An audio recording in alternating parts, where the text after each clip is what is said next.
Bom dia, boa tarde, boa noite, boa madrugada, jovens. Voltamos para mais uma aula de Arduino, onde a gente estava trabalhando, a gente estava analisando aí as diversas interrupções internas e aí eu falei para vocês sobre os timers, timer 1, timer 2, timer 0, aqueles timers que são primordiais, que vão fazer basicamente a contagem, todo o trabalho relacionado ao tempo do Arduino. Então, se você veio aqui esperando as configurações do timer, principalmente do timer 0, olha, tenho que te dizer que você está no tempo errado. A gente vai falar, na verdade, do timer 1 neste primeiro momento, porque é o timer mais seguro, é o timer que tem uma biblioteca que vai ajudar você a modificar aí essa sua interrupção interna da forma correta, da forma segura, da forma que não vai te dar problema. Mas prometo que na próxima aula eu vou mostrar como é que a gente vai configurar o timer 0. Então aguarde cenas do próximo capítulo. Bom, falando então do timer 1.h, a biblioteca especificamente. A biblioteca ela é facilmente encontrada, facilmente utilizada aí na nossa IDE do Arduino. Timer 1 que está relacionado aí àquele nosso timer que possui 16 bits. E aqui eu estou falando do Arduino Uno. Bom, a biblioteca, como eu havia dito, eu vou ensinar ela para vocês, as principais funções, na verdade, porque ela é segura, eu indico vocês a utilizarem, que ela vai dar certo, não vai dar problema, não vai atrapalhar nenhuma função vital para o seu Arduino. Então, para vocês instalarem essa biblioteca, basta vocês entrarem aí na IDE do Arduino, se vocês baixaram, se vocês instalaram no seu computador. Então, vocês dentro da IDE, vocês vão clicar em ferramentas e buscar aí em de gerenciador de bibliotecas, e dentro do gerenciador vocês busquem por timer, e aí sim vocês vão encontrar aqui o timer 1, é só apertar para instalar, ele vai aparecer aqui, no meu caso já está aparecendo instalado. Bom, percebam também outra característica importante, olha, logo aqui embaixo a gente consegue ver aqui o timer 3, o timer 3. Olha, no caso do Arduino Uno não possui o timer 3, mas outros Arduinos, outros microcontroladores da Atmega possui esse timer 3 aqui, que também possui a biblioteca, assim como o timer 4, timer 5 e assim por diante. Ou seja, aqueles timers que vocês conseguem modificar com facilidade, com segurança, eles vão ter biblioteca. Se vocês por um acaso buscarem pelo timer 0, vocês não vão achar biblioteca, ou vocês vão ter uma dificuldade relativamente grande ao encontrar biblioteca para o timer 0. Então, por favor, cuidado ao utilizar o timer 0 se por um acaso vocês quiserem modificar ele, porque é perigoso. Mas vamos lá, vamos focar hoje no timer 1, a biblioteca especificamente. A biblioteca, a gente está falando do timer 1, então a gente está falando do timer, então cuidado! A biblioteca, ela possui aqui uma simples divisão de coisas que ela vai trabalhar. Basicamente, ela tem a parte de configurações, a parte específica de interrupções internas do timer, ou também de contagem, que também está relacionada à interrupção, e também a parte de PWM. Foco nosso vai ser, obviamente, as interrupções, mas eu também preciso fazer a configuração, então eu também vou falar sobre elas para você. Mas, no caso do PWM, eu vou mostrar basicamente as principais funções, as 3, na verdade, principais que pode ser interessante você utilizar, mas é relativamente fácil, relativamente simples de você utilizar as bibliotecas de PWM, porque são funções relativamente rápidas, relativamente simples mesmo de vocês trabalharem. Então vamos lá, vamos analisar, vamos observar algumas, não são todas, existem diversas outras funções que eu não vou mostrar aqui, porque não vai ser tão necessário para essa nossa configuração inicial.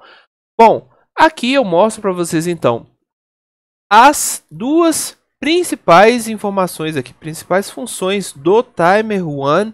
Timer1 a gente vai utilizar neste formato como é mostrado. Então, ó, Timer1.initialize. Essa função é responsável por inicializar. A gente vai fazer todo o processo do Arduino utilizar este nosso Timer1.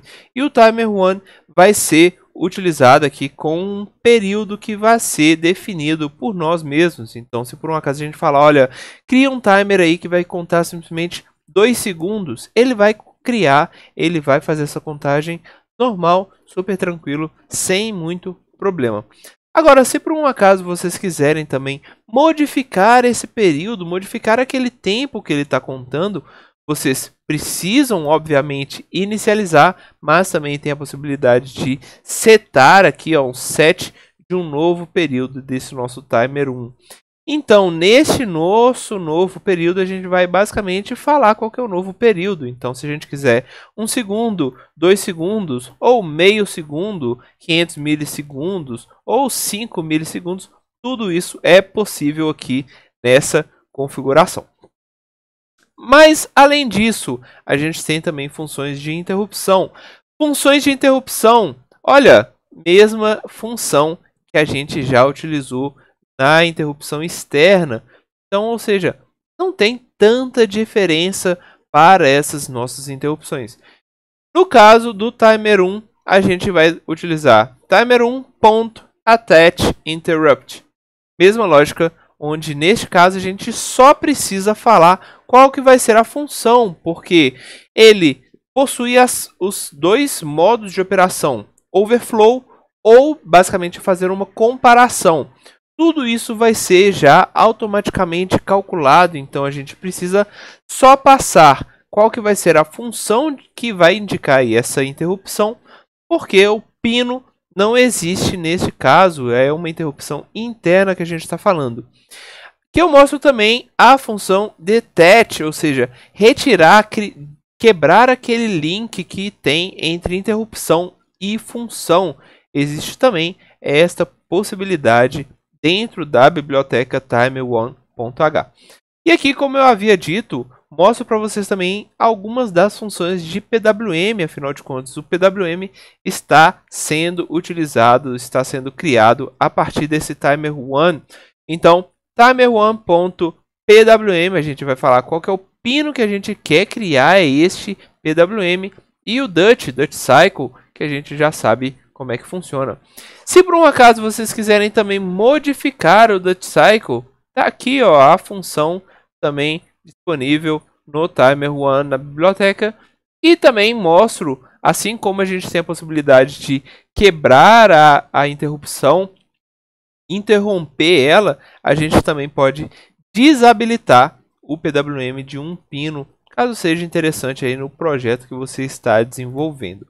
Mas vamos lá, vamos analisar algo mais intrínseco de cada uma dessas funções, começando pelo Timer1.initialize.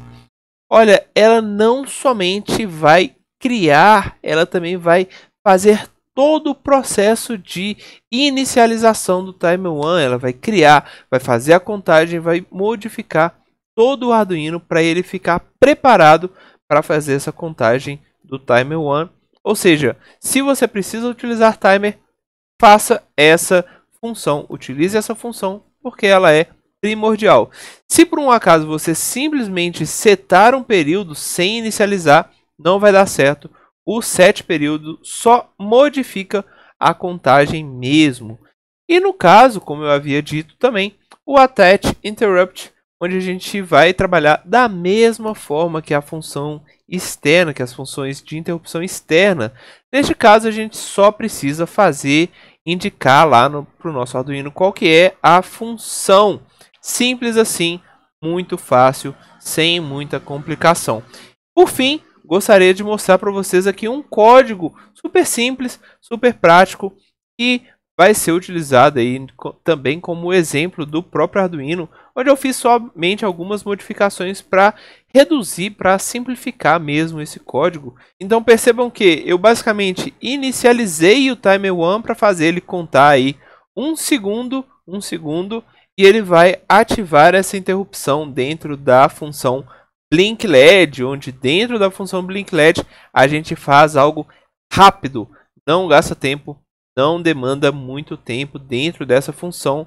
E aí ele vai simplesmente ficar na void loop que não faz nada, ou seja, um programa super simples que faz com que aquele LED que está instalado dentro do nosso Arduino já, o LED built-in, ele basicamente pisque a cada 1 segundo. Então temos aí um código super simples, não utiliza delays, não utiliza milhas, não utiliza nada relacionado à contagem de tempo que vai fazer com que seu Arduino pare naquele determinado momento. Temos basicamente um timer que vai ficar rodando aqui, o nosso Arduino vai ficar rodando, fazendo literalmente nada, vai ficar parado ali, e a cada 1 segundo ele simplesmente vai piscar o seu LED. Então temos aí um programa super simples, super rápido, super fácil.